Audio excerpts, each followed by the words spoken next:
Welcome to the Southeastern North Carolina Radio Reading Service, a United Way partner agency. We are located on the campus of Fayeville State University, and our signal is carried by WUNC Chapel Hill. Today is the 8th of February, 2018. It's Thursday. It's 10 o'clock in the morning, and your radio hosts today are Clark and Nancy. And we will be reading the news for today's edition of the Fayeville Observer. We're going to begin with your weather for today. Today is Thursday, February 8th, 2018, from the Fayeville Observer. We're going to have a high of 55 today, and believe it or not, sun is coming out. It's going to be partly sunny and cooler. Tonight it's going to drop down to 31, but it's going to be clear. Looking at Friday, going to have a high of 62, a low of 50 with increasing cloudiness. Saturday, moving to a high of 71, a low of 63, cloudy with a couple of showers. And Sunday, Stop.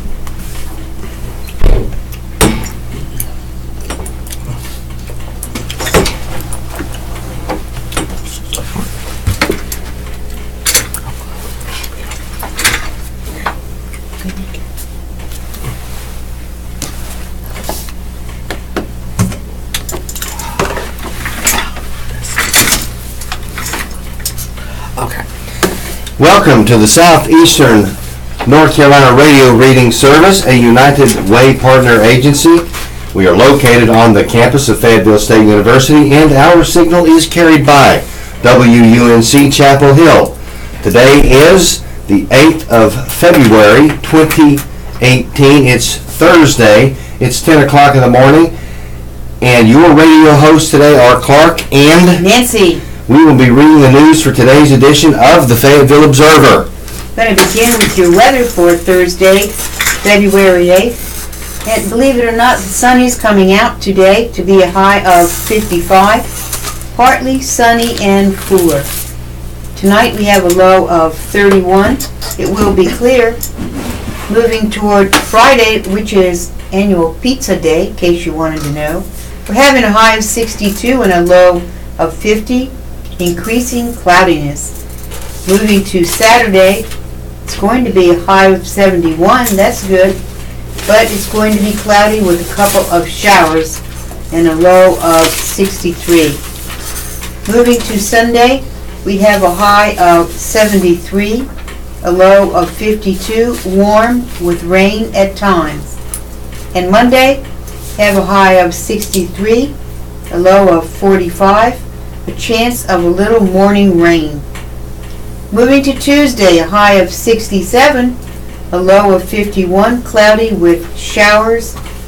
And on Valentine's Day, Wednesday, a high of 70, mostly cloudy, but it's going to be warm.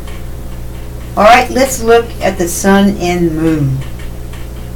The sunrise today, what time did the sun come up today, Clark, do you think? I'm going to guess it came up at 7:30. How about 7:09 a.m.? Oh, the sun came up at 7:09? Oh. And it's going to set tonight at 5:51 p.m. The moon rises today at 2:19 a.m. and it sets at 12:57 p.m. Sunrise for tomorrow is 7:08 and the sunset is at 5:52. Our new moon is February 15th. The first moon is February 23rd, and for all you vampires out there, the full moon is March 1st, and the last moon is March 9th. There's your weather. Today in history. Today is Thursday, February 8th, the 39th day of 2018, and there are 326 days left in this year.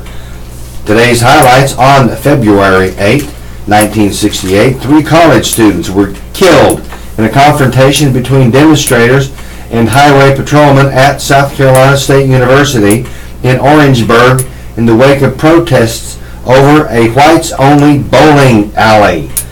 On today's date, in 1587, Mary Queen of Scots was beheaded at Fotheringhay Castle in England after she was implicated in a plot to murder her cousin, Queen Elizabeth I. On today's date in history, in 1693, a charter was granted for the College of William and Mary in Williamsburg in Virginia colony. On today's date in 1862, the Civil War Battle of Roanoke Island, North Carolina, ended in victory for the Union forces that was led by General Ambrose E. Burnside. On today's date in 1910, the Boy Scouts of America was incorporated. On today's date in 1937, during the Spanish Civil War, Malaga fell to nationalist and Italian forces. And on today's date in 1942, during World War II, Japanese forces began invading Singapore, which Singapore fell a week later. And the applause for today goes to Wesley Lee of Fort Bragg. He was named to the 2017 fall semester and term 2 chancellor's list at Troy University. And an applause goes out to Mark Conaway of Rayford, North Carolina. Mark was named to the 2017 fall semester and term 2 chancellor's list at Troy University. And our local celebrity birthday goes to Shirley Bowles. Happy birthday, Shirley Bowles. Happy birthday, Shirley. And other celebrity birthdays, composer, conductor John Williams is 86. Newscaster Ted Koppel is 78. Actor Nick Nolte is 77 years old today. Singer Ron Tyson is 70. Actress Mary Steenburgen is 65. Author John Grisham is 63. Retired NBA All-Star in college basketball Hall of Famer Marquez Johnson is 62. Rock singer Vince Neil of the Motley Crue is 57 years old today. Basketball Hall of Famer Alonzo Mourning is 48. Dance musician Guy Manuel de Homem Christo of Daft Punk is 44 years old. Actor Seth Green is 44 years old. Actress comedian Cecily Strong is 34. And wrapping things up with today's celebrities' birthdays is rock musician Max Graham of the Carolina Lyre. Max is 30 years old today. All right, need to know from Daybreak. Number 1, the Seussical from Dr. Seuss. Or did you know the correct pronunciation of his name is Soiza? I'm not kidding. The Seussical, the musical, the Cape Fear Regional Theater, will present a sensory-friendly performance of the play this Sunday at 2 p.m. Tickets are $17. Regular performances of the play continue through February 25th. The theater is at 1209 Hay Street. You can call them at 323-4233 or go online to cfrt.org for more information. Number 2, we have the Marksman Hockey. The team plays a Pink in the Rink breast cancer awareness game Saturday against the Macon Mayhem at 6 p.m. in the Crown Coliseum. Cape Fear Valley Health Foundation will receive $5 from each ticket. There will be free t-shirts for the first 1,500 female fans. Tickets are just $7 to $25. Call 438-4100 for more information. And number 3, we're having a library book sale. The Friends of the Cumberland County Public Library will hold a used book sale Saturday from 9:30 a.m. to 2 p.m. and Sunday from 1 to 4 p.m. at the headquarters library, 300 Maiden Lane. You can purchase these books with cash, checks, credit, and debit cards. All will be accepted. And number 4, Fayeville Symphony Orchestra. The orchestra will perform a concert to celebrate the sesquicentennial of Fayetteville State University at 7:30 p.m. Saturday at Seabrook Auditorium. The concert also will feature the world-renowned soprano Angela Brown. Concert will explore the influence of African Americans on music composed during the 150-year time period the university has been around. A talk is scheduled for 6:45 p.m. for members of the audience to learn more about the music they will hear. Now listeners, the tickets are $28 for adults, $25 for seniors or military, and $11 for students with an ID or children ages 6 to 18.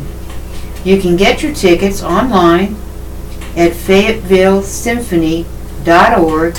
That's FayettevilleSymphony.org, or merely call them on the phone at 433-4690. And now a word about public safety. In Cumberland County, several arrests were made. Trayvon Dontrese McNeil, 20 years old, of the 600 block of Banner Elk Drive, was charged Wednesday with violating the sex offender registry by failing to report a new address within the time limit of 3 days. Trayvon Dontrese McNeil's bail was set at $25,000. Ayantasha Kyle Parks, age 27, of the 4900 block of Schmidt Street, was charged Wednesday with assault with a deadly weapon, inflicting serious injury, and conspiracy. Ayantasha Kyle Parks' bail was set at $15,000. Jason Peralta, age 18, of Davenport, Florida, was charged Wednesday with receiving or transferring stolen vehicles and misdemeanor possession of stolen property. Jason Peralta's bail was set at $2,500. Talani K.C. Williams, age 19, of Durham, was charged Tuesday with larceny and misdemeanor resisting arrest. Talani K.C. Williams, age 19, her bail was set at $5,000. And in break-ins on Worthington Drive in the 6400 block that was reported at 6:46 p.m. on Tuesday, a handgun, ammunition, electronics, and jewelry were taken from that location. In Stedman on Rocking Horse Court, that was reported at 12:45 p.m. on Monday, that a washer and paint sprayer, they were taken. And a theft at Cattail Circle, Dawn Carlene Adams reported Monday that a semi-automatic handgun was missing from her home on Cattail Circle. And that wraps up your public safety for today on the 8th of February, 2018. Now this is very interesting, what I'm about to tell you. This is live wire from the Observer staff. Last White House First Lady to die was in 1914. Question. Now, I know a number of presidents died while in office, but have any First Ladies died while their husbands were in office? It's from RG in Fayetteville. What do you think? Ooh, that's interesting. What is it? What's Here's the the answer? answer. What is the answer? Yes, there are 3 First Ladies. Not 1, not 2, but 3 who have died during their time in the White House. Letitia Tyler, wife of John Tyler, the 10th President of the United States, died September 10th, 1842, according to the White House Historical Association. She was 51 years old when she died of a stroke, according to records. 2 years later, he married Julia Gardner. Caroline Harrison, wife of Benjamin Harrison, the 23rd President of the United States, died October 25, 1892. She was 60 years old when she died of tuberculosis. Harrison married the widow Mary Scott Dimmock, his late wife's niece. Ellen Wilson, wife of Woodrow Wilson, the 28th President of the United States, died August 6, 1914. She died of Bright's disease, which is described in modern medicine as acute or chronic nephritis. Wilson later married Edith Bowling Wilson. Amanda Dolinsky wrote that. Question: what is the new road being built through the Aberdeen and Rockfish property on Russell Street? This was a proposed location for Fayetteville Skateboard Park. Does it still belong to the A&R? Why is the city building a street through it at this time? This is from PR in Fayetteville. Answer. Well, Deputy City Manager Christoph Bauer said, this is not the A&R property. It is the city's right-of-way. The road is Ray Avenue Extension. Bauer added that the project has been in the city's capital improvement plan for years. City spokesman Nathan Walls said the new road being built is to finish the connection from the dead end of Rankin Street to Russell Street. The project will extend Ray Avenue to Worth Street. The city has a 40-foot easement in which the street is being built. Construction for this project has been in the works for a while now, Wall said. The only thing that was keeping construction from starting was the CSX and Norfolk Southern approvals. Wall said the city recently received both approvals, so construction is going forward. And that was written by Monica Venituoli. Now, the Livewire seeks to answer your questions of general interest and consumer topics. Initials are used to identify the questioners when names are given. If you want to contact Livewire, contact them online at livewire@fayobserver.com, or you may give them a call at 486-3516. Nancy, before you put that away, who was the president's wife that died in 1914? And what'd she die of? Do you remember? Ellen Wilson.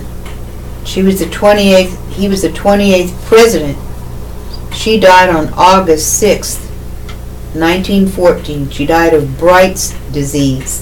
Oh, Bright's disease. Who's the one that died of nephritis? Which is described in modern medicine as chronic nephritis. You know what that is? It's got to do with your kidneys, I bet. You're absolutely right. I had to look it up on my smartphone. It is acute nephritis occurs when your kidneys suddenly become inflamed. So she wasn't probably drinking enough water. Probably not. Could be, but that's a scary thing. That's very interesting. I thought so too. Then I've never been told that before. Yeah, I wonder, do people just sit around making up these questions or what? I like those questions. I do too, but I'm just wondering. But before we move on, let me just say that Fort Bragg is bracing for another possible shutdown. I know, I can't believe that. That's amazing. Fort Bragg leaders are preparing for a second government shutdown in as many months this week, even as Congress works on a deal to avoid another standstill. Leaders across the Fort Bragg garrison met Wednesday, said spokesman Tom McCollum. They also met prior to the shutdown that began on the 20th of January of this year. They also met on the 24th of January after the short-lived shutdown had ended for an after-action review, or an AAR, said Tom McCollum. The review was designed to help leaders identify what worked and what did not, as thousands of civilian workers were furloughed. Some facilities closed and services were reduced all across Fort Bragg. On Wednesday, garrison leaders discussed how they would implement changes identified in the earliest meeting. They met as Senate leaders announced a bipartisan agreement on a 2-year budget pact that would increase military and domestic programs. The White House has announced its support of the plan, which would still need to be approved by the House to avert a government shutdown Thursday at midnight. I guess that's today. I think you're right. Tom McCollum, which I used to work with when I was at Fort Bragg in uniform, said if the shutdown is not avoided, Fort Bragg soldiers and family members are unlikely to notice a difference compared with last month. The January shutdown resulted in the closure of local Army museums. It curtailed some training and reduced services all across the installation. Thousands of civilian employees were furloughed, including approximately 800 from the Fort Bragg garrison, 1,500 from the U.S. Army Special Operations Command, or USASOC, and a little more than 230 Air Force civilians. Some contract employees were also briefly out of work. Fort Bragg officials kept most services, including the ID card facility, schools, exchanges, commissaries, and the restaurants, and they remained open. Physical fitness centers were also not affected. Very important, you must maintain your physical fitness while on active duty. Neither were the post gates. Yes, of course, I hope they were open. You wouldn't be able to get on or off the installation. But some child care facilities were scaled back because of the shutdown. And post commissaries were expected to operate on normal hours for a few days before closing. Wow. Officials also warned of delays at the Post Law Enforcement Center Records Section, which conducts criminal background checks and provides copies of police reports, education services, and Equal Employment Opportunities Office. Congress ended the shutdown days after it began, agreeing to a short-term funding bill that keeps the government open until at least today. I guess that's true. Yep. Midnight today. Tom McCollum said a government shutdown would not stop Fort Bragg from accomplishing its primary mission. Fort Bragg will always be capable of deploying units and recovering units and deploying them for war, he said, and we will always protect the health, life, and safety of the installation and the people on it. But Tom McCollum said shutdowns and short-term budget fixes have a lasting impact on the installation and the military at large. It impacts future plans and creates a needless backlog of work across the installation.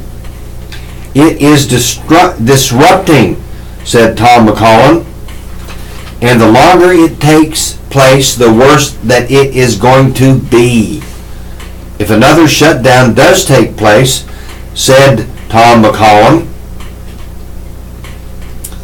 most changes will occur behind the scenes as leaders take steps to minimize disruption and breaks in communication. We have a system that works, said Tom McCollum. It did not work as smoothly as we wanted it to. Tom McCollum said Fort Bragg leaders were still receiving guidance ahead of the January shutdown as late as 5 p.m. on Friday, hours before the shutdown went into effect. At least some confusion came about because of discrepancies in terms used to describe employees who might be exempted from the furlough. That issue is further exacerbated by the numerous commands that call Fort Bragg home, each with its own preferred terms. Tom McCollum said officials are working with various commands, various lawyers, and the Army Civilian Personnel Advisory Center and union leaders to clear up that confusion in the future by adopting a standard set of terminology. To think that terminology has an impact. No, it does, I guess so. Well, we want to make it clear to employees what they are supposed to do and how this will impact them, said Tom McCollum. We have got to be very clear on the terminology that we use.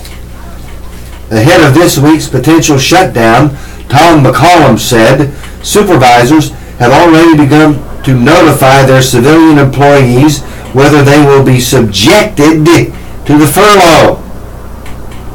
Most employees furloughed in January will be furloughed again if a shutdown occurs. But there are some exceptions, said Tom McCollum. This article was written by Drew Brooks. Drew Brooks can be reached at dbrooks@fayobserver.com, or if you would like to personally speak to Drew about this article, you may call 910-486-3567. Now, Clark, do you think it's too late to get your flu shot? They say it's never too late. Well, let's see what this FSU professor says. This is written by Myron B. Pitts. Get your flu shot or flu nasal spray. It's not too late. That's the word from Christine Delaney Nguyen, whose life work includes studying diseases like influenza. Oh. She is an assistant professor of microbiology and immunology at Fayeville State University. Flu season runs through May, and Nguyen says the flu is just now peaking. Once you receive the vaccine, you start to see an antibody response against the virus in about 5 days, she says. Then you'll have a peak response around 10 to 14 days. And there's enough of the flu season left that it will actually still be useful to get the vaccine now. Nguyen does not play around when it comes to the vaccine. She gets it in October, the start of flu season. I let the elderly and compromised get it in September, she said. She advises anyone around a lot of people should get it as soon as possible. If you feel like this flu season has been rough, your feelings are correct. According to the most recent figures, 95 people in North Carolina have died from the flu, and 3 have been children. Nguyen says this puts the state on track to again exceed 200 deaths as it did last season, and in the 2014-15 season. Both these seasons, 218 people died from the flu. Flu is a challenge for medical professionals because it mutates so often, says Nguyen. That is why a new vaccine is needed each season. Mutations are changes of the virus, she said, that in the end allow it to escape the vaccine. These are just tiny little changes.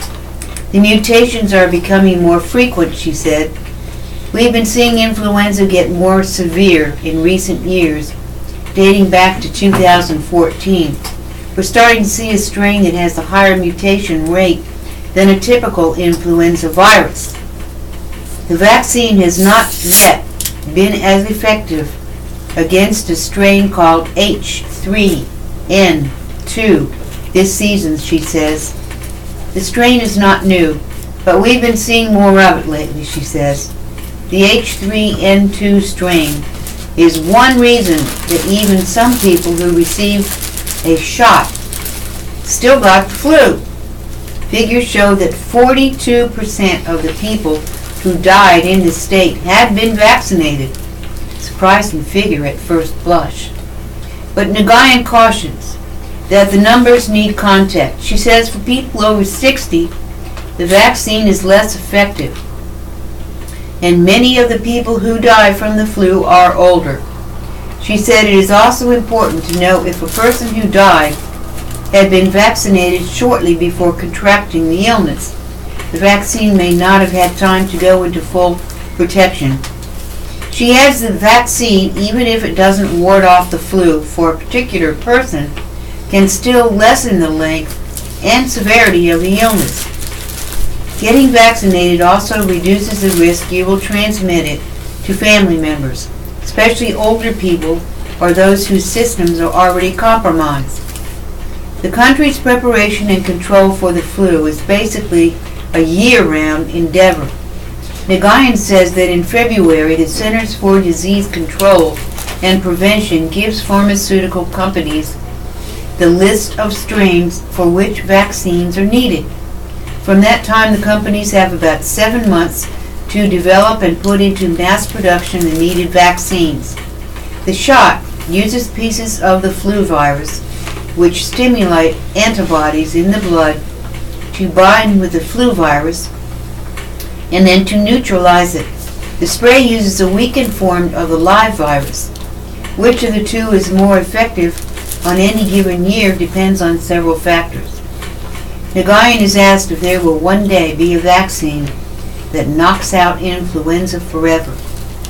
She notes just one disease has been eradicated completely, that's smallpox. As for the flu, Nagayan says a lot of people are working on a universal vaccine. But I'm a scientist and a skeptic. Influenza changes too quickly. I don't think we'll ever have a cure-all.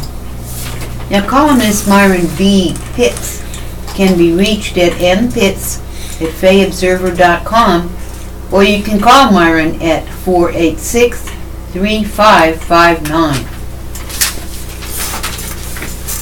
The time now is 10:32 in the morning on the 8th of February, 2018. It's Thursday, and I would like to remind you that this is the Southeastern North Carolina Radio Reading Service. It is a United Way partner agency. We broadcast from the campus of Fayeville State University. And our signal is carried by WUNC Chapel Hill. As a nonprofit agency, we rely on public donations. We request your support to continue our services. When making charitable donations, please keep the Southeastern North Carolina Radio Reading Service in mind. Our post office box number is 35029, Fayetteville, North Carolina, 28303. If you have any questions or comments, please call us at this number, 910-672-1600, or call the toll-free number, 844-709-5656. Your radio hosts today are Clark and Nancy. And we are proud to serve you today. And here we have a little article here written by Monica Vendituoli, and it is titled, "They Need to Fix It." Residents in Hollywood Heights say the closure of a bridge leading into their neighborhood has limited access to the area. It's increased commute times and caused an inconvenience for many that are still reeling from the effects of Hurricane Matthew 18 months later. Wow. The Hollywood Heights neighborhood is bound by Skybow Road, Rayford Road, Bunts Road, and Cliffdale Road. The Louise Street Bridge was the only entrance into the neighborhood off Skybow Road.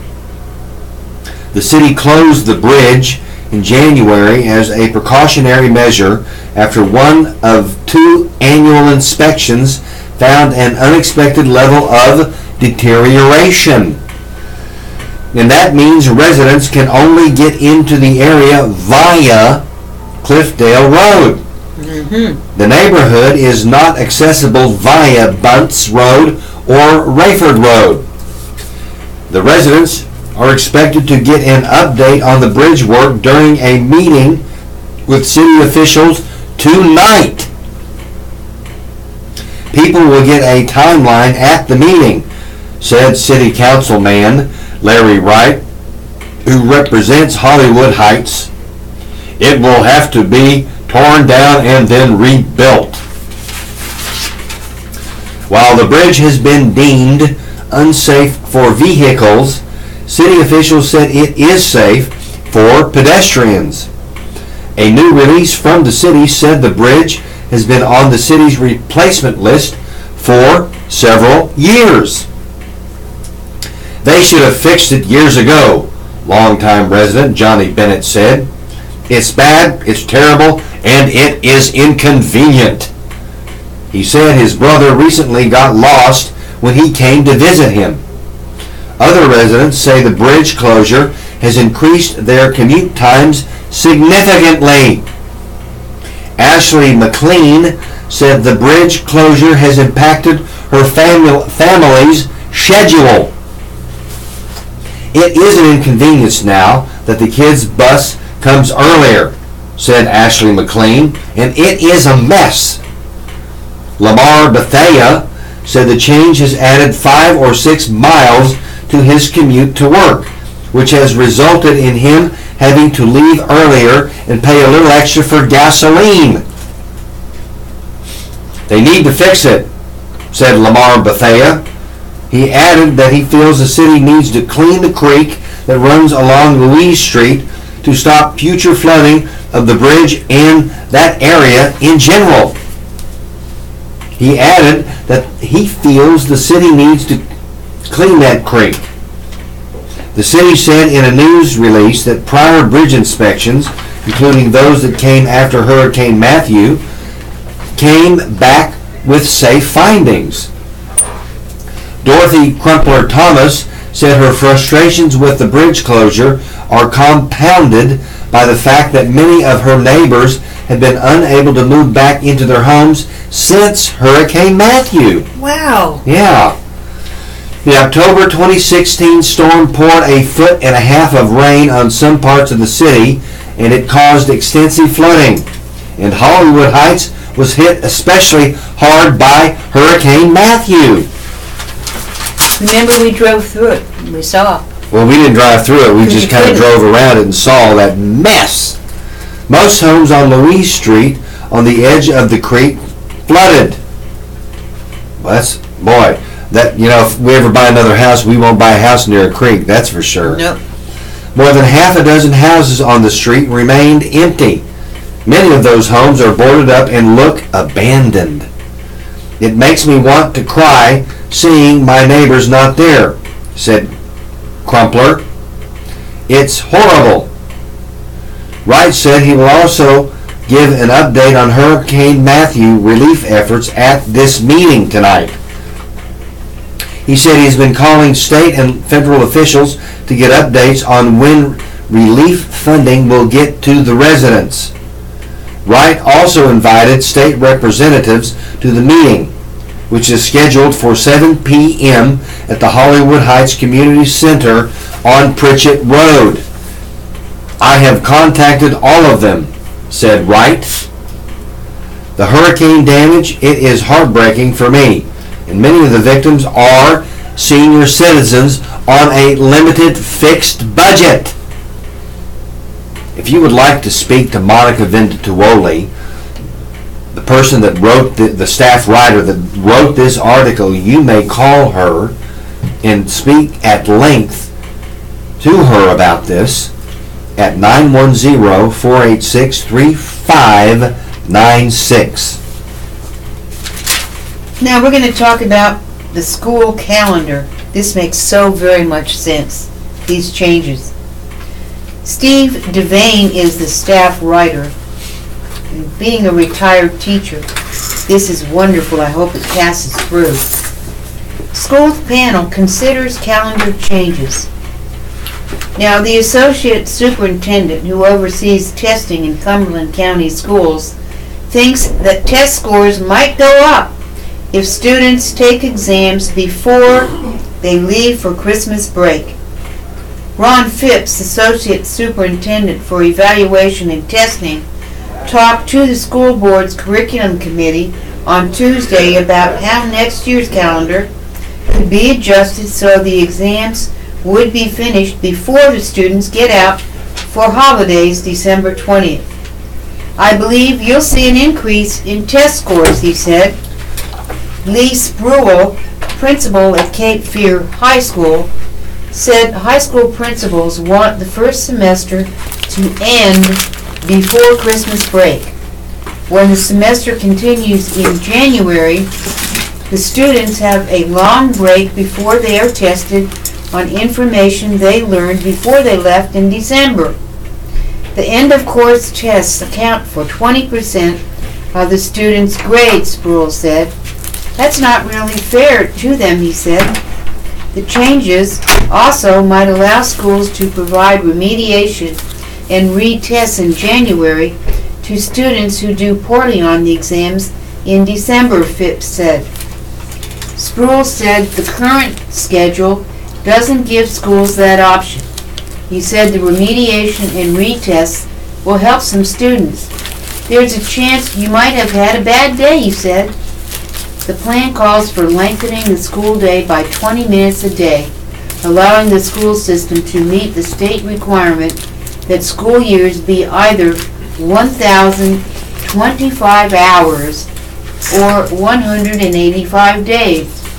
Cumberland County's year would be more than 1,069 hours, Phipps said. Teachers would go through 10 days of training before the school year starts on August 27th, the earliest allowed by state law. Some of those training days usually happen during the school year.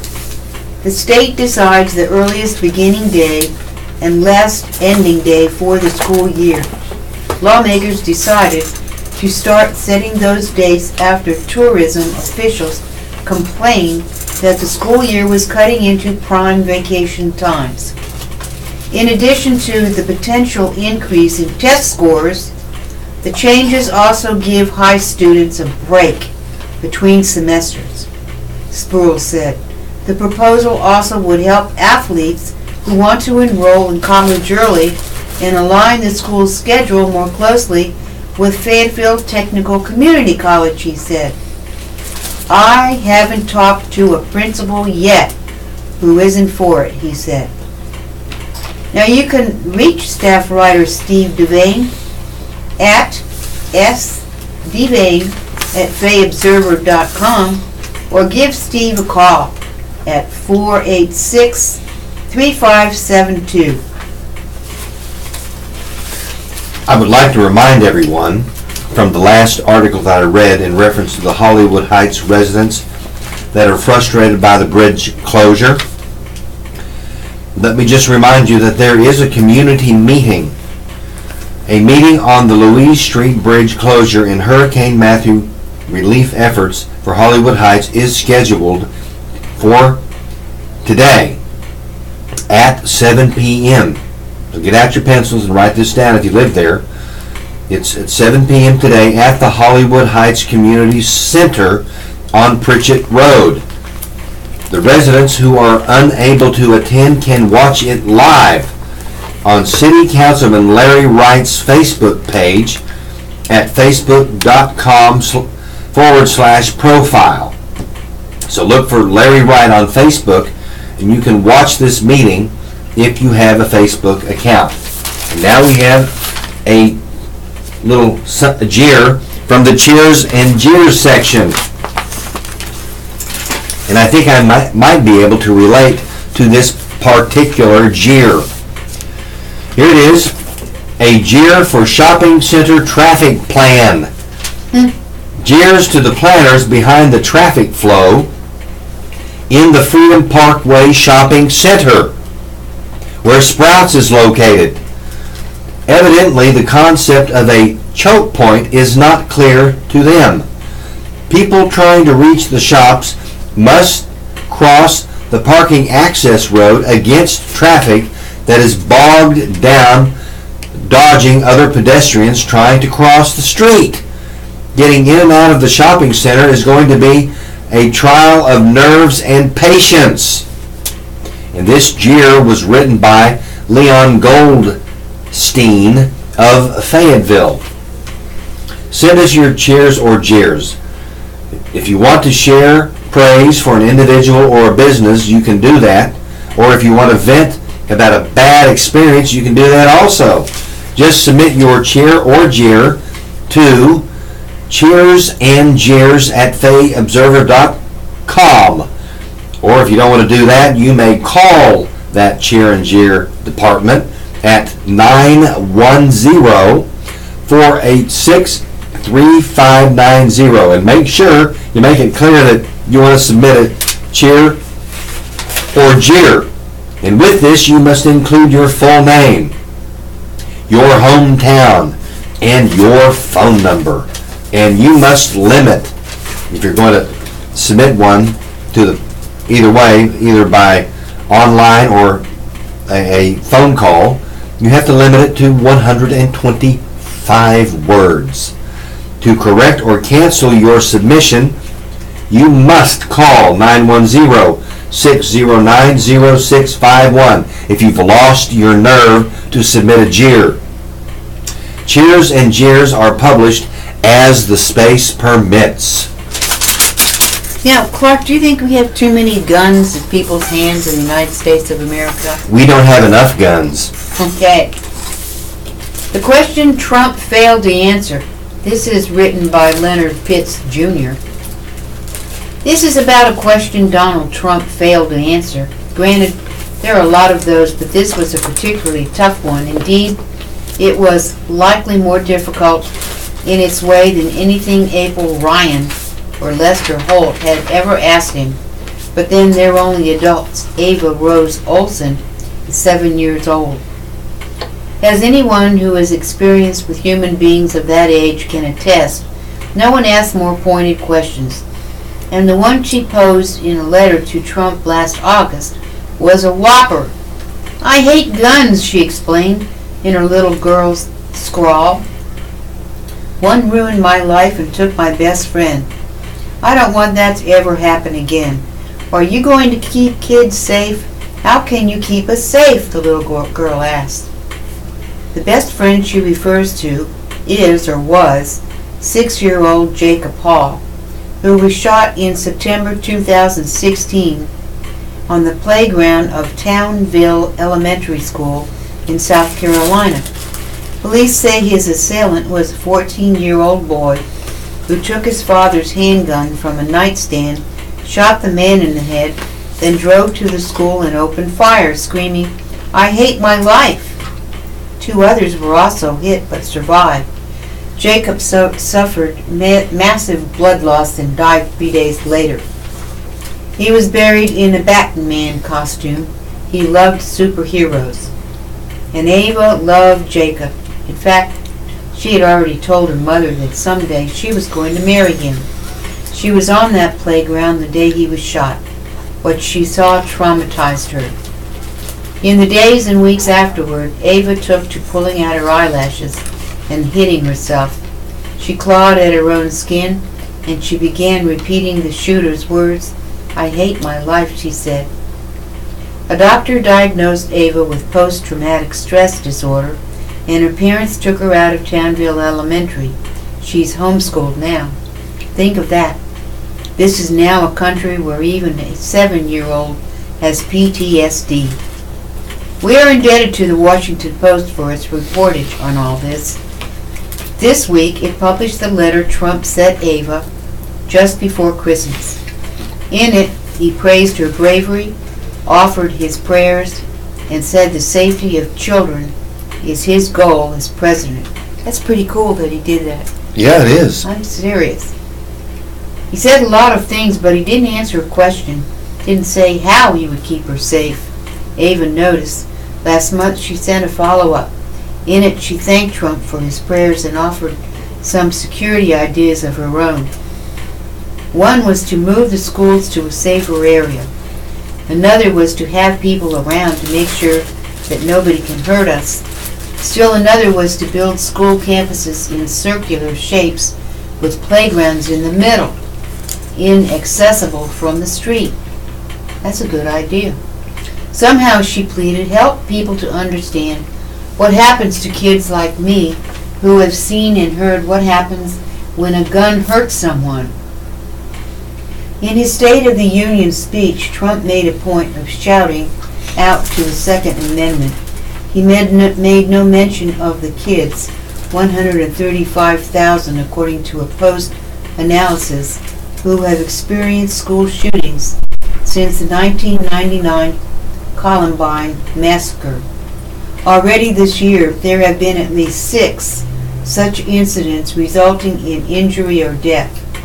It's February.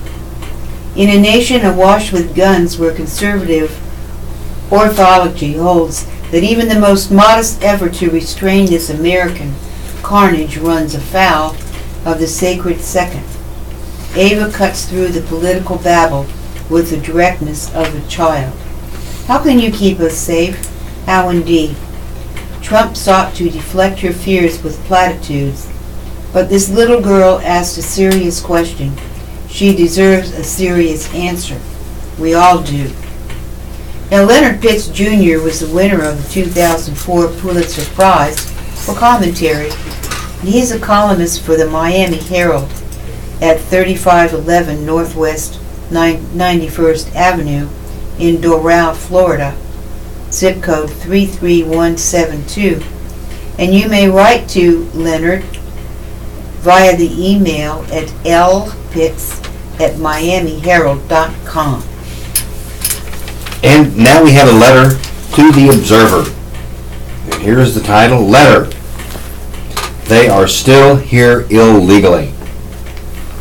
Democrats blocking the budget to pander to illegal aliens is disgusting.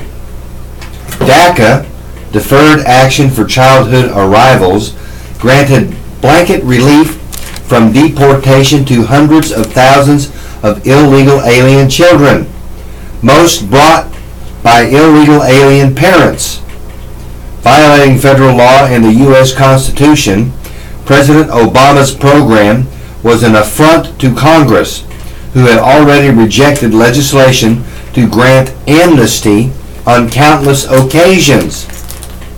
DACA gave them work permits and health/welfare benefits, but these children are now in their 20s to 40s, and they are still illegal aliens. President Trump rightfully ended this program. Some 800,000 registered under the Obama administration, but another unregistered million still exists. With citizenship, they can sponsor millions more chain migration relatives. Democrat pandering includes even New York's Governor Cuomo, who is trying to put into the New York budget free college tuition for illegal aliens. If a citizen says, hey, why not for me? The answer is, get out of here. Do Democrats care about their U.S. citizens that are here legally? No. Only about their agenda issues. Remember when Democrats threatened to block the budget because of GOP plans to defund Planned Parenthood? It gets $500 million a year anyway. President Trump offered to give legal status to 1.8 million of these so-called dreamers, but he demanded restrictions on chain migration, an end to diversity lottery visa program, and funds to build the security wall along the southern border of the United States of America. Democrats should take the deal because polls show that 81% of American citizens want restrictions and reductions on immigrations. But I'll bet the Democrats refuse to do that. This letter to the Observer was written by Dan Barton of Fayetteville. The one thing I noticed, Nancy, that was not mentioned in President Trump's speech was anchor babies, and I was wondering why he didn't mention that. I know. It was just strange not to hear that. In the opinion section, effective sex education keeps kids safe. Now, it's no surprise that some parents would raise a ruckus over the Cumberland County school system's sex education curriculum. Sex education is guaranteed to raise controversy and disagreement, and it's impossible to satisfy all parents, let alone all the people who live in a school district. In this county, we're talking about the extended families of more than 51,000 students, spanning every conceivable race, color, creed, and culture. No matter what the school system does, someone's going to be angered or offended, and someone's going to protest. What's surprising is that the school board's curriculum committee, faced with some parental protests over the Get Real sex education program, voted to end it. They did so despite evidence that Get Real has succeeded in its goal of delaying sex among middle school students. Yes, that's right, middle school students. There are about 11,000 of them in this school district are having sex these days. Not all of them, of course, but enough that it's important that they have a fundamental understanding of what sex is about and how it could dramatically change their lives in a not at all good way. That's what sex education sets out to do.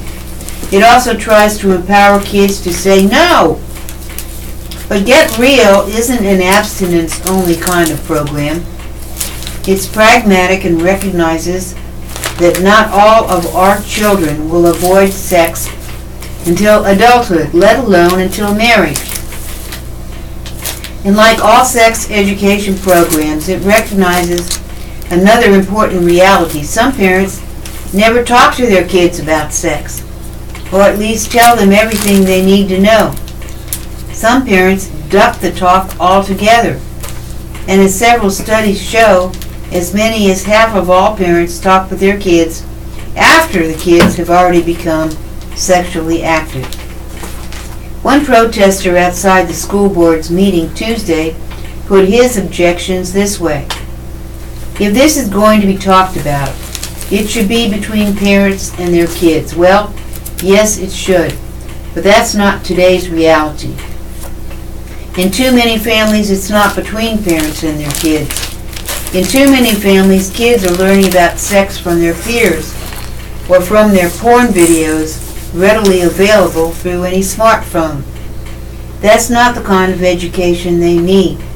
The goals of a sex education program are many, not the least of them raising our children to be responsible when they choose to become sexually active. This is a matter of considerable importance for public health issues. It's in our society's best interest, and our families as well, if we can minimize sexually transmitted diseases, teen pregnancies, and abortions. Good sex education programs have contributed heavily to declines in teen pregnancies and abortions.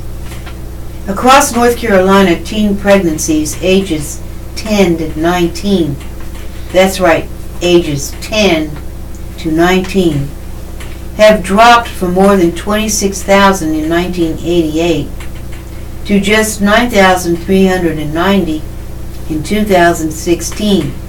Abortions in the same age group and time period have dropped from more than 10,000 to 2,080. There are a lot of factors in that heartening decline, but the biggest is improved sex education in our schools, coupled with sharply improved access to contraception. It's certainly not because kids are having less sex.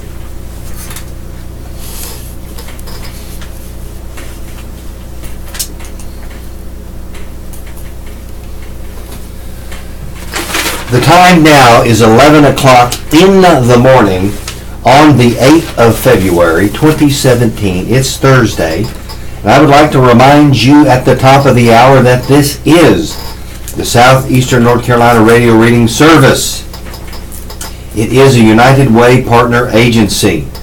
We broadcast from the campus of Fayetteville State University, and our signal is carried by WUNC Chapel Hill.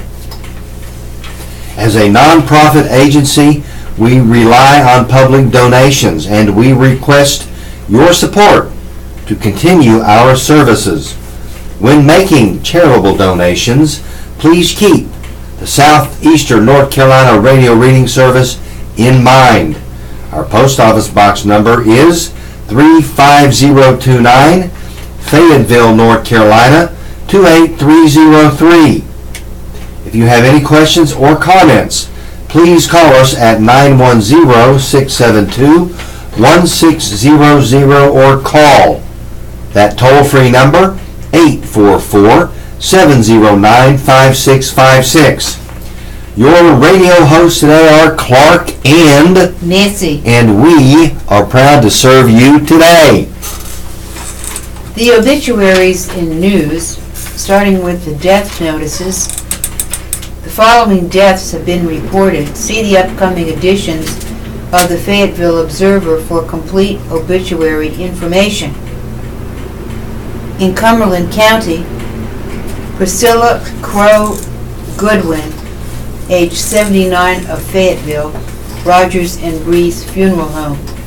Lacey L. McGugan, age 85 of Fayetteville, Colvin Funeral Home and Crematory.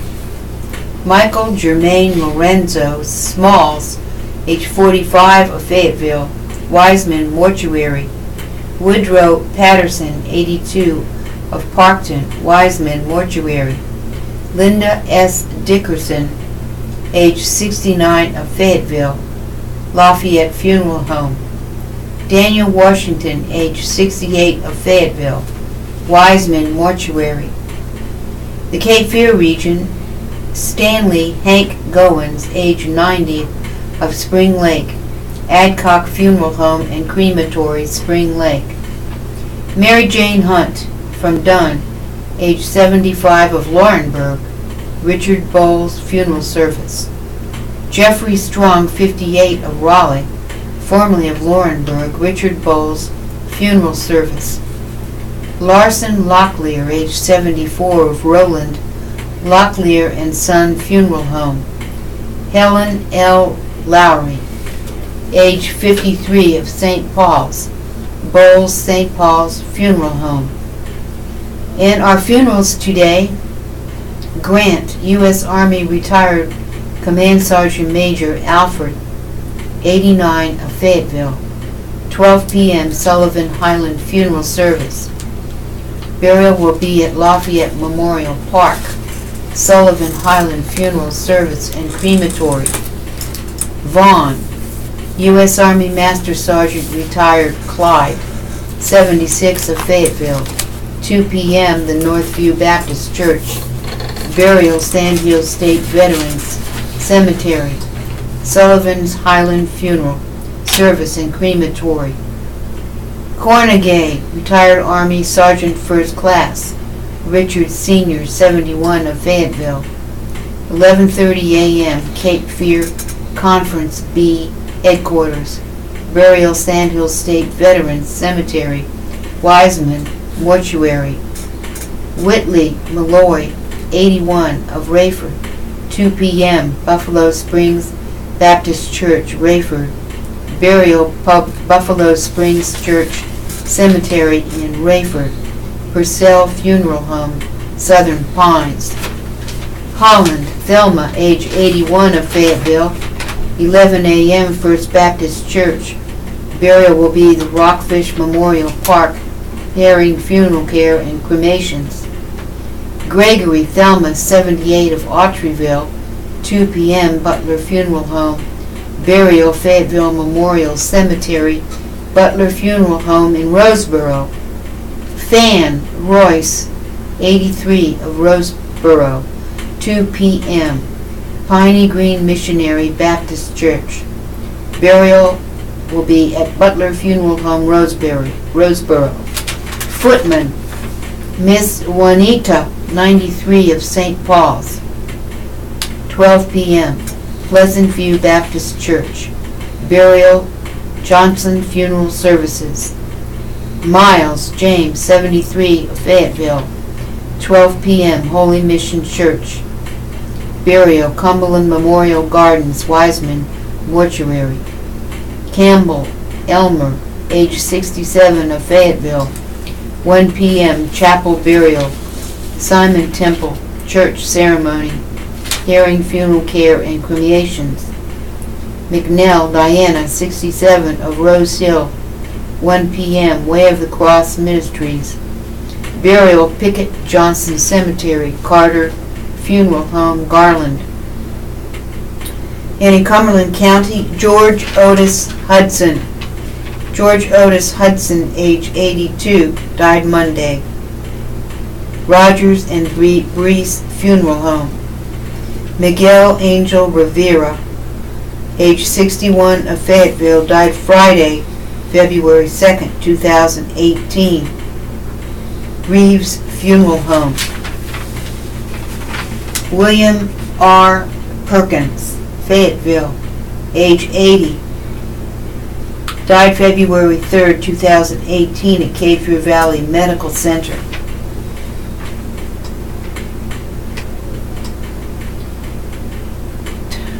Rogers and Brees.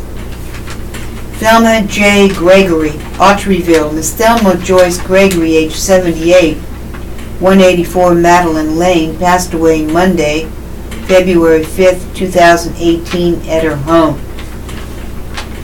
The family will receive friends from 6 to 8 p.m. Thursday, February 8th, at Butler Funeral Home. Kevin T. McWhinney. Kevin Thomas McWhinney, age 52, of Fayetteville, died Saturday, January 27, 2018. Kevin was an avid Patriots fan and loved his family. Fayetteville Cremation Services. Retired U.S. Master Sergeant Clyde F. Vaughn. U.S. Army Master Sergeant retired Clyde V. Vaughn, 76, of Fayetteville, passed away on Monday, February 5th at Cadre Valley Medical Center. Services are entrusted to Sullivan's Highland Funeral Service and Crematory. Bobby L. Carter in Stedman. Mr. Bobby Leonard Carter, age 66, of Stedman, passed away Tuesday, February 6, 2018, at his home. The family will receive friends from 6 to 8 p.m. Saturday, February 10th, at Butler Funeral Home in Stedman. Mary J. Jody Watson, Fayetteville. Mrs. Mary Joanne Richardson Jody Watson, age 87, of Fayetteville, passed away Monday, February 5th, 2018. A funeral service will be held on Friday, February 9th at 11 a.m. in Jernigan Warren Chapel, and the burial will follow at Lafayette Memorial Park, west on Rayford Road. Eula Dyer, Fayetteville. Eula Dyer, age 66, of Fayetteville, died Sunday, January 28th. Burial is at Lafayette Memorial Park, hearing funeral care and cremations. Johnny Lee Scott, age 66, of 932 Country Club Drive, died Sunday, February 4th, hearing funeral care and cremations.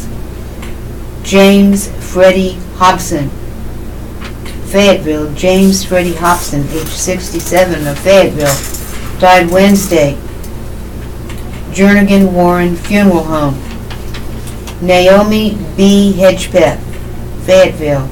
Naomi B. Hedgepeth, age 93, of Fayetteville, died Wednesday, February 7th.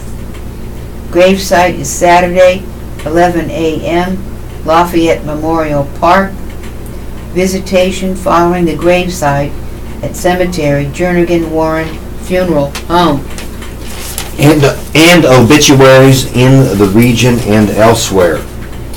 Patricia Ann Jordan, age 54, of Garland, died Friday, 2 February 2018. The memorial will be on Saturday at 2 p.m. at the Carter Funeral Home. The viewing will be at the Carter Funeral Home on Friday from 1 p.m. to 5:30 p.m. The Carter Funeral Home of Garland has been entrusted with those funeral services.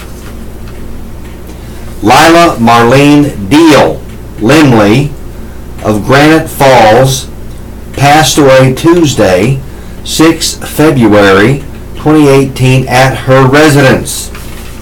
A memorial service will be held this summer when all of the family may gather together.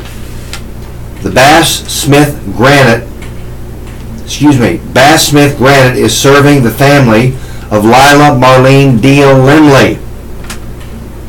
The condolences may be made at bass-smithfuneralhome.com. And again, the Bass Smith Granite is entrusted with those funeral services. Mr. Jimmy Morris Hall, age 76, of 567 Libby Road, passed away Wednesday, 7 February 2018 at the UNC Hospital. The funeral service will be held at 2 p.m. on Saturday, February 10th at the Butler Funeral Home located at 401 West Roseboro Street in Roseboro. Bishop Warren H. Barfield Sr. and Reverend Luttrell Spell will be officiating. The burial will follow at the Spell Cemetery. The family will receive friends from 1 to 1:45 p.m. on Saturday prior to the funeral service, and other times at the home of Gina and Marcus Daniels, located at 3900 Dunn Road in Roseboro. These funeral services are entrusted to the Butler Funeral Home of Roseboro, North Carolina. Charles Allen Turner, age 75, of Bladenboro, died Monday, 5 February 2018. The funeral will be on Friday at 2 p.m. at the New Light Church. Visitation will be at the Bladen Gaskins Funeral Home on Thursday from 7 p.m. to 9 p.m. and the burial will be at the Singletary Cemetery in Sand Hills, and the Bladen Gaskins Funeral Home has been entrusted with those funeral services. John Homer Lingo, 89, of Aberdeen, died Saturday, 3 February 2018. The memorial will be on Saturday at 10 a.m. at the Bowles Funeral Home in Southern Pines. The visitation will be following that service, and the Bowles Funeral Home of Southern Pines has been entrusted with the funeral services. Mrs. Aizaline Williams, age 89, of 11575 Dunn Road in Salemburg, died 1 February 2018 on Thursday. The funeral will be on Friday at 1 p.m. at the Cape Fear Conference A facility in Irwin. The viewing will be at the Jesus Saves Christian Ministry of Godwin on Thursday from 1 p.m. to 6 p.m. The burial will be at Elizabeth Missionary Baptist Church Cemetery in Autryville. Terry Darnell Jones, age 49, of Huntersville, formerly of Southern Pines, died Monday, 5 February 2018. The memorial will be on Saturday at 1 p.m. at the Christ's Way Community Church and Outreach Center, located at 15767 U.S. Highway 15-501 in Aberdeen. There will be no public viewing held. Simon Funeral Home of Southern Pines has been entrusted with those funeral services. Richard James Frady, Sr., age 93, of Elizabethtown, died Monday, 29 January 2018. There will be a graveside service on Saturday from 1 p.m. at the Raleigh Memorial Park, and the Bladen Gaskins Funeral Home has been entrusted with those funeral services. Perry Kelvin Davis, age 55, of Lumberton, died Friday, 2 February 2018. The funeral will be on Friday at 11 a.m. located at the Singletary Baptist Church in Lumberton. The visitation will be at the Floyd Mortuary and Crematory in Lumberton on Thursday at 6 p.m. to 8 p.m. The burial will be at the Singleton Baptist Church Cemetery. Mr. Neil A. McDougald,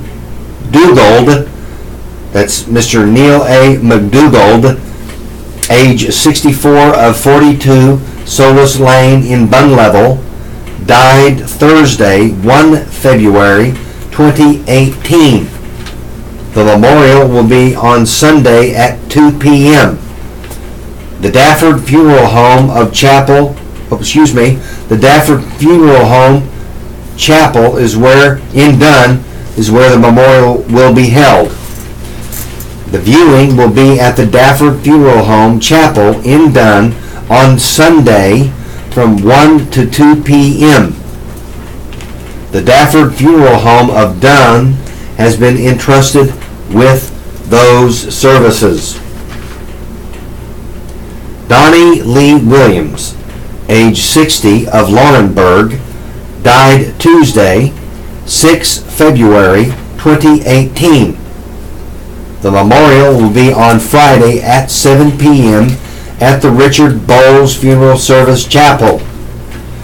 The visitation will be prior to the service at the funeral home, which is the Bowles Funeral Service Chapel, on Friday from 6 p.m. to 7 p.m.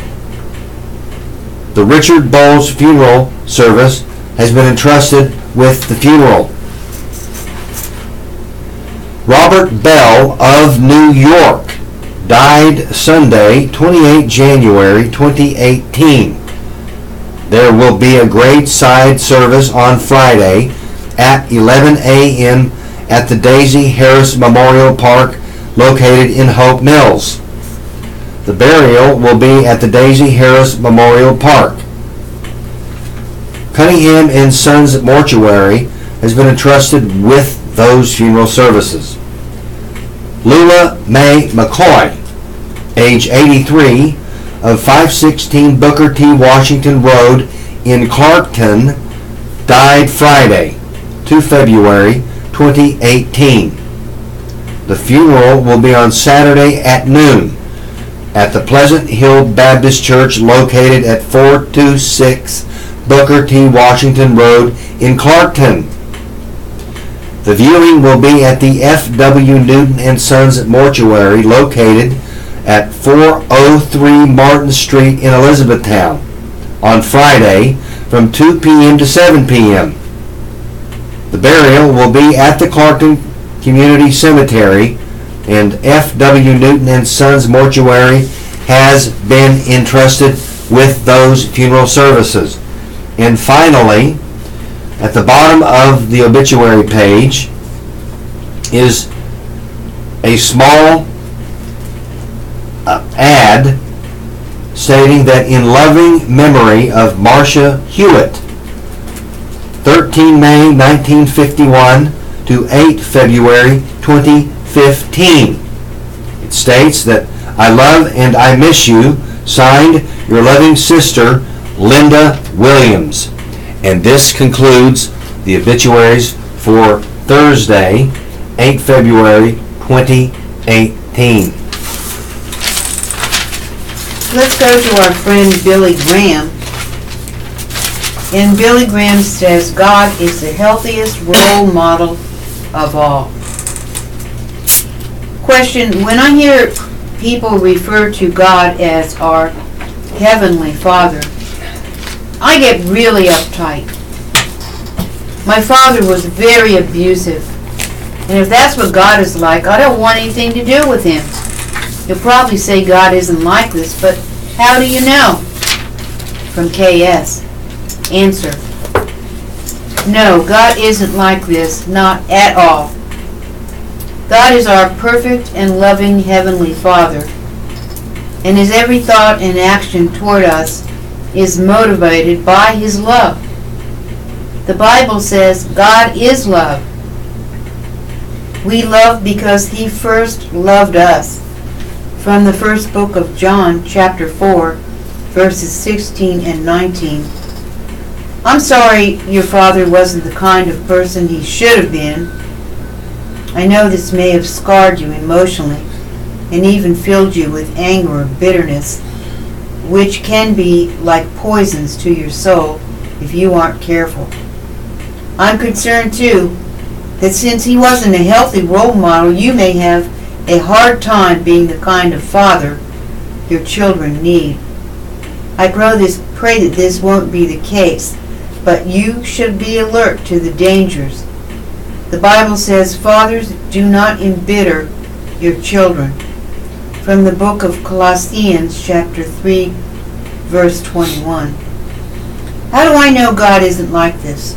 I know it for several reasons, including the good things He does for us every day. But I know it most of all because of Jesus Christ, who left heaven's glory and came down to earth solely because He loves us. The Bible says this is how God showed His love among us. He sent His one and only Son into the world that we might live through Him. From the first book of John, chapter 4, verse 9. By a simple prayer of faith, ask Christ to come into your life. Then thank Him for His love and His forgiveness. Thank Him too for His power to heal your past and to help you in the future. Now readers, you can write to the Reverend Billy Graham at the Billy Graham Evangelistic Association, 1 Billy Graham Parkway, Charlotte, North Carolina, 28201. Or give Billy a call at 877-2-GRAHAM. And the website for the Billy Graham Evangelistic Association is at billygraham.org.Tribune Media Services. And now, some breaking news from dear Abby. Strings attached to a son's gift has a mother tied up in knots. Oh no! Yes, ma'am. Dear Abby, my son bought me a car in the year 2012. But I had no idea he was doing that. He traded my car in for this newer car without my knowing about it. During the last 5 years, this gift has been nothing but a sore spot for me. If I get a ding in the side of the door, it's my fault. If I let someone smoke in the car, well, my son says that I am unappreciative. It's always, I do something for you, mother, to help you, and you are so ungrateful. But I'm at the point of giving that car back and riding the bus. What is the solution, Abby? Signed, auto-challenged mother in West Virginia. Dear auto-challenged mother in West Virginia, the solution is to stand up for yourself. Have some backbone. Your son appears to be using his generosity to badger you and hound you and control you. If you haven't told him how his comments have made you feel, well, it's about time you did. Point out to your son that you cannot control what happens to the vehicle when it is parked in a parking lot. And once a gift is given, it's the recipient's to do with as she wishes. If a friend lighting up a joint or a cigar or a cigarette in your car does not bother you, you should not have to apologize for it. And as a last resort, consider trading in the car for one that your son has nothing to do with. Solution solved. Next. Dear Abby, after 31 years, that's 31 long years of marriage, I divorced my husband last year. Why? I was very unhappily married, and I am glad to be moving forward in my life. So, our children suffered as well because of our marriage and are only now beginning to make healthy choices for themselves. But my problem is that people I knew ages ago have found me on social media, and they want to reconnect. But I'm not ready for that. I do not want to discuss what's been happening to me for the last 32 years. I do not want to wave them off, but neither do I want to talk about my past life with the husband I just recently divorced after 31 years of marriage. It's going to make me uncomfortable. I am in the process of building a new life now, but it is still under construction. How, Abby, do I respond to these well-meaning old chums, friends, and buddies? Signed, Not Ready in the South. Dear Not Ready in the South, you do not have to reveal anything to your old acquaintances that you don't wish to. If they ask questions you feel are just too personal or painful, all you have to say is you would rather not discuss it. Then quickly change the subject because you are, after all, an adult. Next.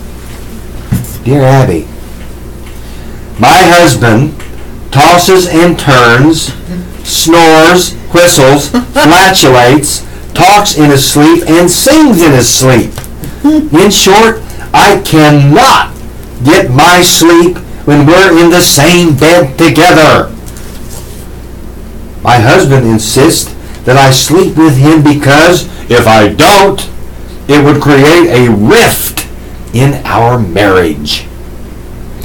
When I tell him I love him, but I need to get my sleep, he says that love is only a word for me if I don't act upon it by sleeping next to him in bed while he whistles, snorts, flatulates, and everything else that he does that keeps me awake.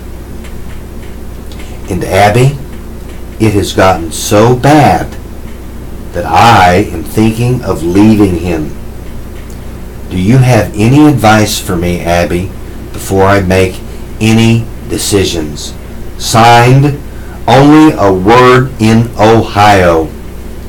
Dear Only a Word in Ohio, rather than leave your husband, schedule an appointment for both you and your family physician, because your musical husband is tone deaf when he hears you need a solid night's sleep.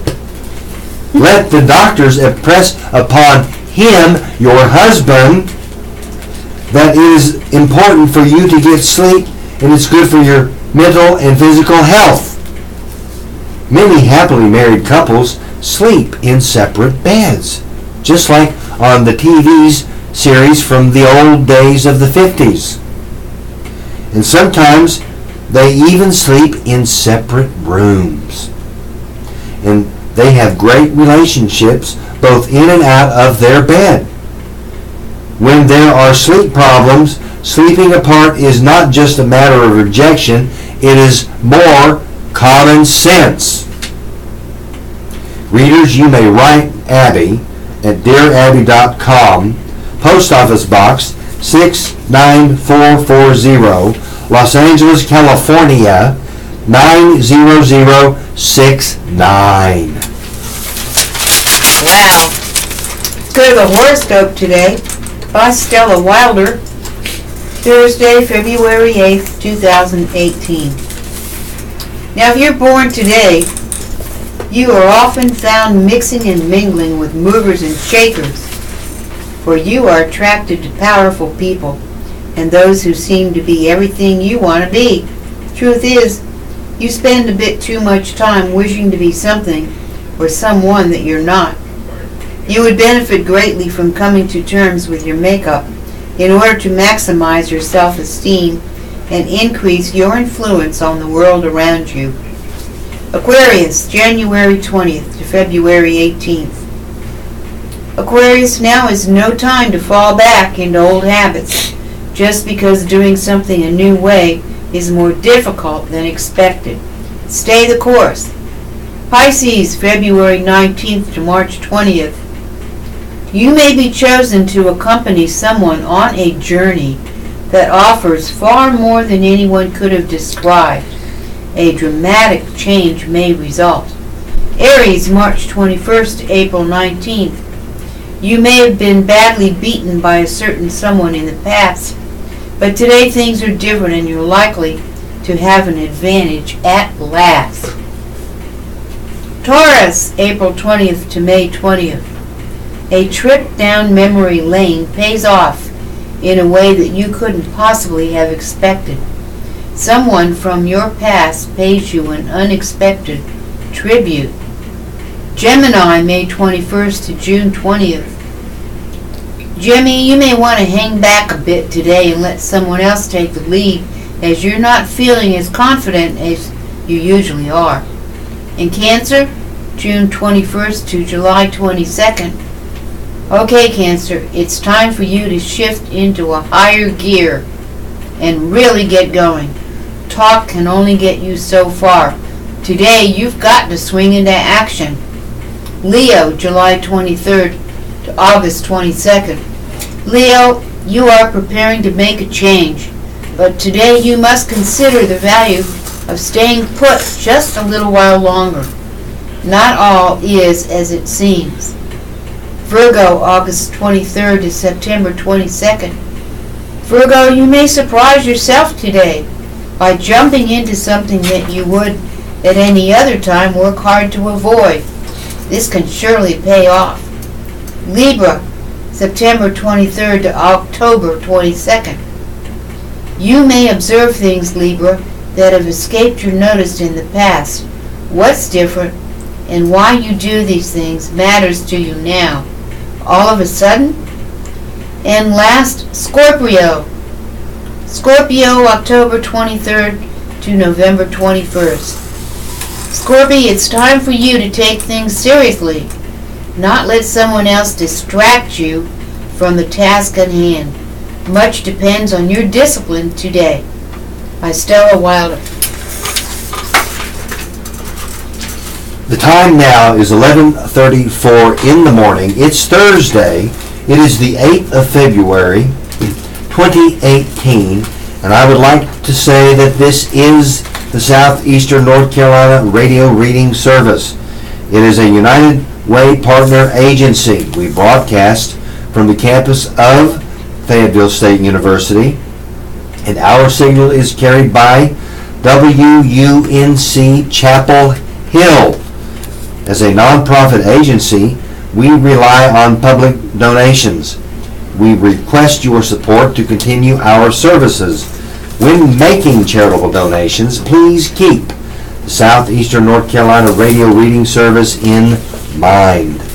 Our post office box number is 35029, Fayetteville, North Carolina 28303. If you have any comments or questions, please call us at 910-672-1600 or call the toll-free number 844-709-5656. Your radio hosts today are Clark and Nancy. and we are proud to serve you today. And now, ladies and gentlemen, it's that time again. It is Tongue Twister time, brought to you by the People's Pharmacy, as written by Joe and Teresa Graydon. The title of today's People's Pharmacy is Opioid Blocker Naltrexone Helped a Heavy Drinker Cut Back on His Consumption. Question. I have been a heavy drinker for the past 35 years. Just in the evenings, of course. After work, I would take 6 or 8 drinks nightly, and waking up in the morning with a hangover. I spoke to my doctor last year about naltrexone. Since starting naltrexone, I have been able to manage my drinking habit. I now limit it to no more than 1 or 2 drinks daily. But on some days, I have skipped alcohol completely. My prescription of naltrexone ran out a couple of months ago, and at first, I was able to limit my intake of alcohol. However, it has increased to the point where I am back to square one, returning to my previous consumption levels, 6 to 8 drinks nightly. 6 to 8. That's quite a few. I wonder if it's beer, wine, or hard liquor.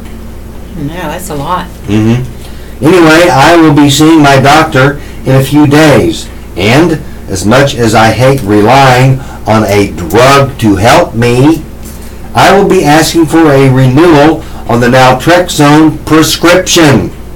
What are your thoughts, Joe and Teresa? Answer. Naltrexone is an opioid antagonist. Well, that means that it blocks the effects of opioid medication, as well as natural opioids, which in parentheses states that they are endorphins in the brain. Scientists think it is these endorphins that are responsible for the pleasure some of you get from drinking alcohol. Studies show that naltrexone can be effective, especially when combined with counseling. Next question. I have been diagnosed with type 2 diabetes. I've been trying to control my blood sugar levels with the help of a nutritionist for about a year now. I am very thin, I work out regularly, and I eat really well, but it just doesn't seem to be enough. My doctor has now prescribed metformin. Joe, Teresa, what are your thoughts on this drug? Do you know of anything else I could try to avoid having type 2 diabetes? I am still asymptomatic and I feel great, but I wish I could help myself through diet and exercise. Please help me. Answer. Don't give up on your good diet and exercise habits. They will help you with the effectiveness of your treatment, even if you have not been able to control your blood sugar with them alone. Metformin is a first-line drug for type 2 diabetes, as well as one of the oldest and best studied. Metformin improves the body's response to insulin and can be quite effective. In addition to metformin's ability to keep blood sugar down, metformin also has shown promise for its anti-cancer activity. There are potential side effects, however. The most common are digestive, nausea, stomachache, indigestion, loss of appetite, diarrhea, and of course, flatulence. The most serious side effect, lactic Acidosis is rare, but you should be alert for the symptoms, which are abdominal pain, irregular or rapid heart rate, low blood pressure, and anxiety. Such symptoms signal a medical emergency. We are sending you our guide to managing diabetes, which has more information on metformin and other treatments, including many natural approaches. Anyone who would like a copy of this guide to managing diabetes, please send $3 in a check or money order with a long number 10 stamped self-addressed envelope to Graydon's People's Pharmacy, number DN-11, Post Office Box 52027, Durham, North Carolina 27717-2027. And if you don't want to do that, you can also download it for $2 from our website, The Guide to Managing Diabetes, at this website, www.peoplespharmacy.com. The last question. I took hydrochlorothiazide, HCTZ, for about 15 years to lower my high blood pressure. Soon after I started taking HCTZ, I began to experience episodes of gout. Belatedly, I put the pieces together and realized that HCTZ was a major contributor to my gout. Now I take tart cherries to lower my chances of gout. And I have lost weight to bring my blood pressure down into a normal blood pressure range. What are your recommendations? Answer. Gout is caused by a buildup of uric acid crystals in your joints. Since HCTZ can raise your uric acid levels in the blood, it may contribute to gout. Congratulations on the healthy weight loss. And if you would like to write Joe and Teresa Graydon via their website, you can do so at peoplespharmacy.com. I wonder if gout hurts. Well, I'm sure it does. I used to see these old movies with these old, people with gout, and they were hobbling around. They had it in their ankles or their knees. And I even remember W.C. Fields pretending to have gout. Yeah. So, sounds kind of rough. That's bad when you take something to help you, and then it causes bad things in your body. That's what are called side effects. All right, do you think we waste food? Of course we would. They say that we throw out, as Americans, $2,500 worth of food annually. I don't know. That's what I read a couple of years ago. Maybe it's changed. What have you got there, Nancy? All right, food waste. How do you and how can you put a part to stop this epidemic? This is by Melissa Erickson from More Content Now. Food waste is a massive problem in the United States, and it starts right at home. Where does it start? Right at home. That apple on your countertop or bag of snap peas in your fridge has a good chance of ending up in the trash rather than on your dinner table. No one goes grocery shopping with the idea that the food being bought will end up in the garbage can, but it happens much more often than people realize, said Ruth Litchfield, a professor of food science and human nutrition at Iowa State University. Numbers are shocking. According to Litchfield, in America, 40% of all food produce goes to waste. 20% of the food we purchase never gets consumed, and 300 pounds of food are thrown away by each person every year. So we throw 600 pounds of food away a year? That's what it says. Wow. I'll have to start weighing our food and keeping a log to make Okay. sure that those are accurate. Well, now there are several reasons why so much of our food ends up in the trash and eventually a landfill, which all relate to our mentality about food.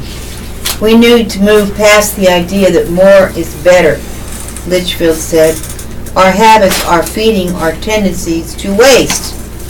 Here are some tips to cut down on food waste. 1. Plan meals by the week. There are several benefits to making a weekly menu, not just cutting waste.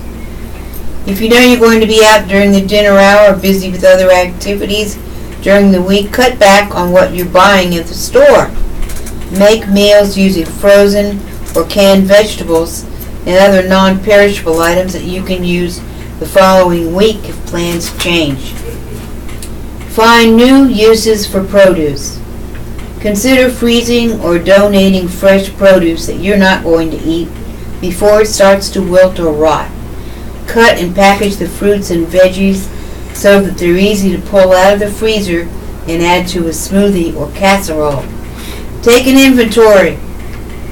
Before you go shopping, take stock of what's in the pantry, fridge, and freezer and use that first.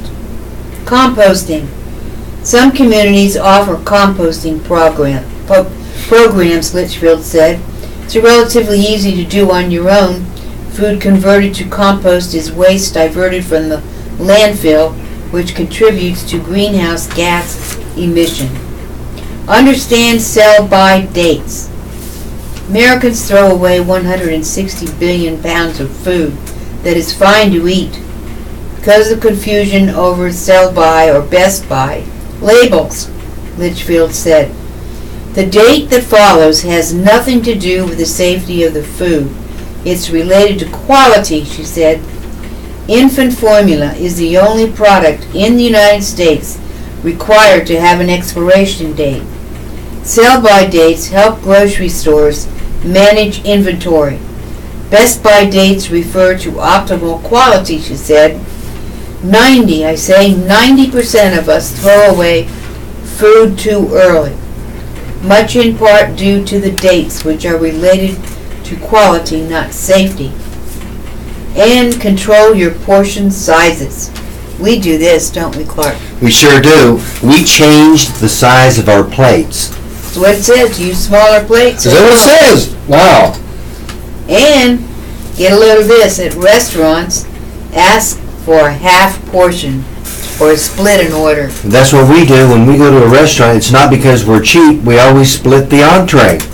And use a portion calculator online or via an app. Stop food waste.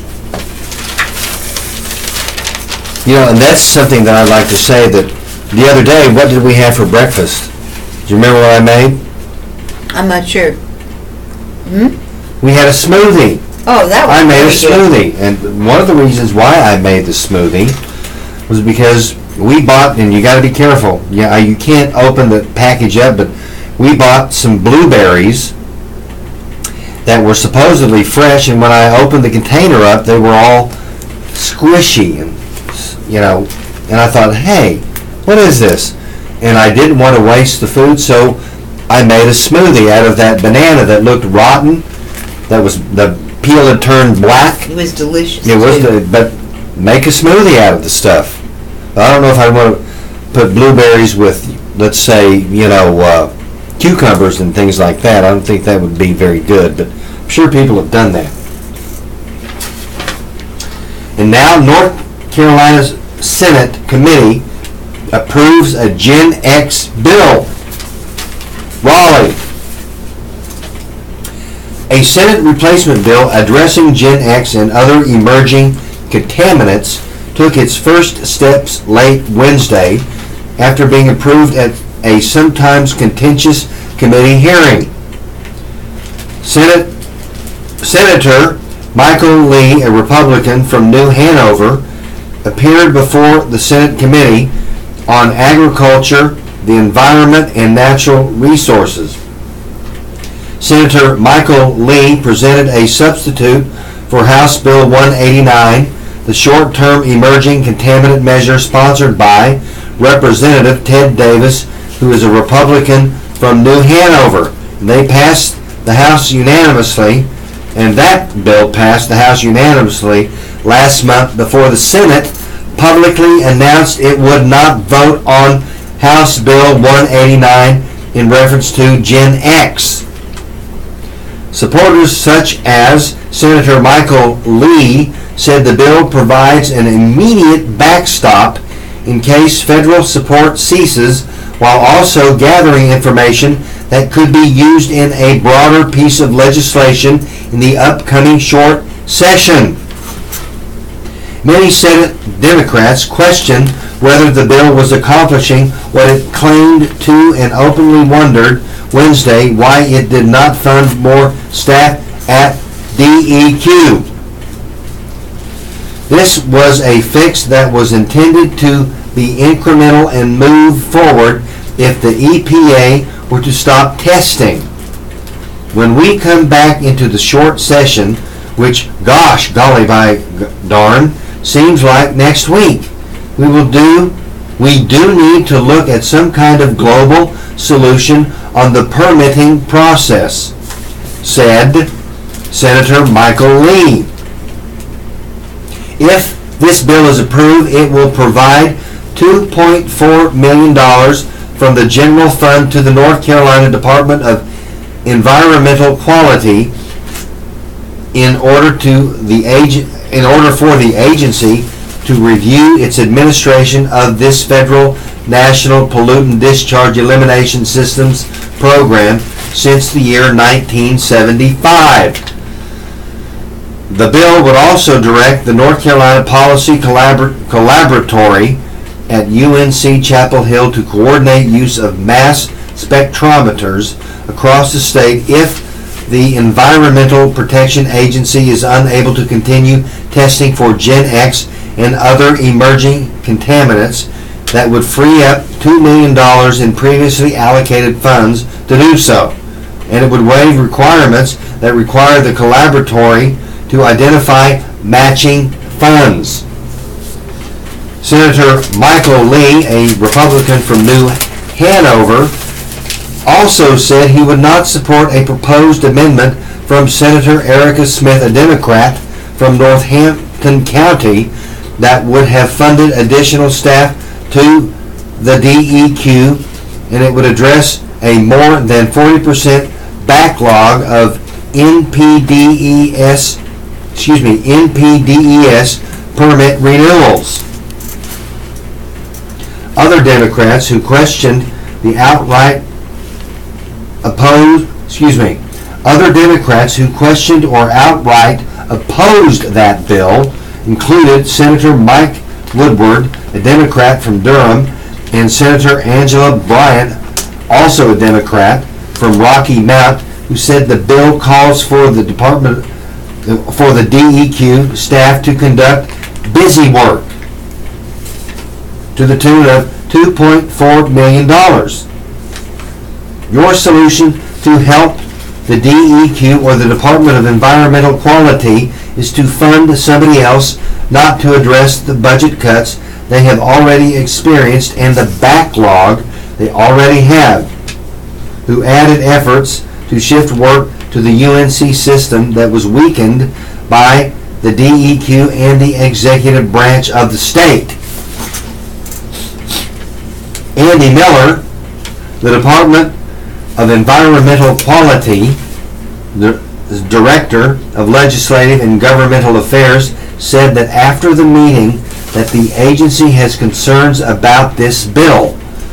Compared to the $2.4 million allocated in the Senate version, largely tied to internal revenue and audits, Andy Miller said the $2.3 million allocated in the House version was crafted through months of deliberations between the DEQ Secretary, Michael Reagan, and House leadership that allowed for water monitoring, well sampling, and air emission tests.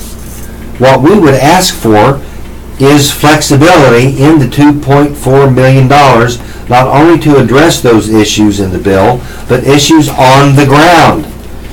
After the meeting, Senator Michael Lee added that the funding for a mass spectrometer provided under the previous bill would not have resulted in equipment for months, possibly resulting in a gap in testing if the federal government should be unable to provide support for any reason. And this creates a pathway, a source of funding, so we can do the test with existing staff and the existing equipment, said Senator Michael Lee. Lee also said the provision in the bill calling on North Carolina Department of Health and Human Services to collaborate with multiple agencies that include the Centers for Disease Control, which does not prevent the experts assembled in the joint DHHS and the DEQ secretaries. That's kind of confusing, but I guess it's necessary. All right. Have you ever had a weighted blanket to sleep with? A weighted blanket? No, I haven't. I think Charlie Brown has one.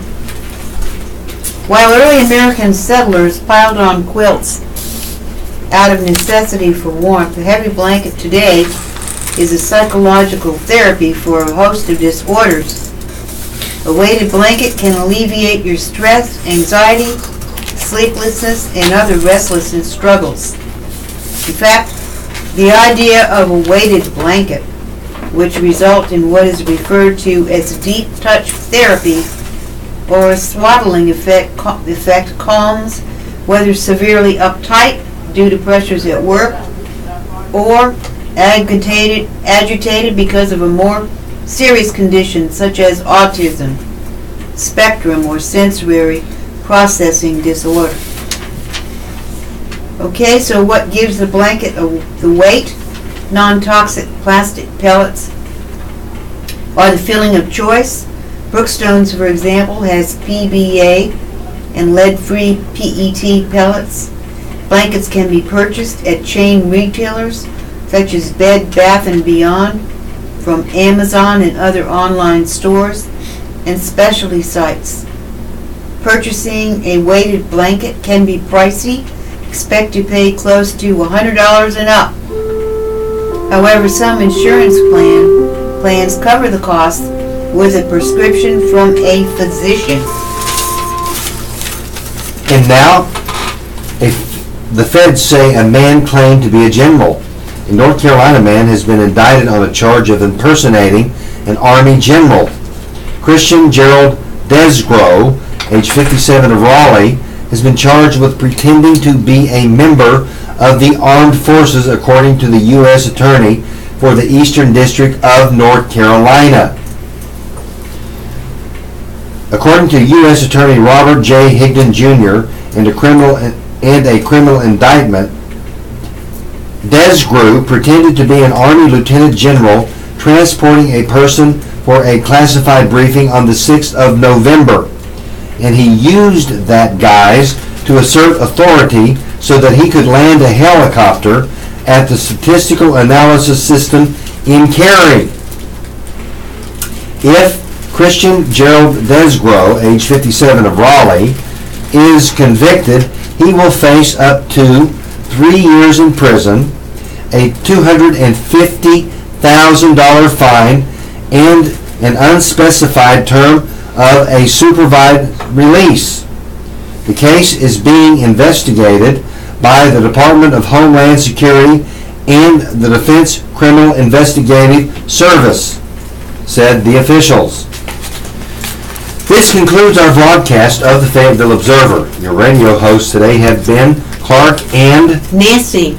At 2 p.m., please listen to the Southern Pines Pilot. At 4 p.m., you can hear Off the Bookshelf.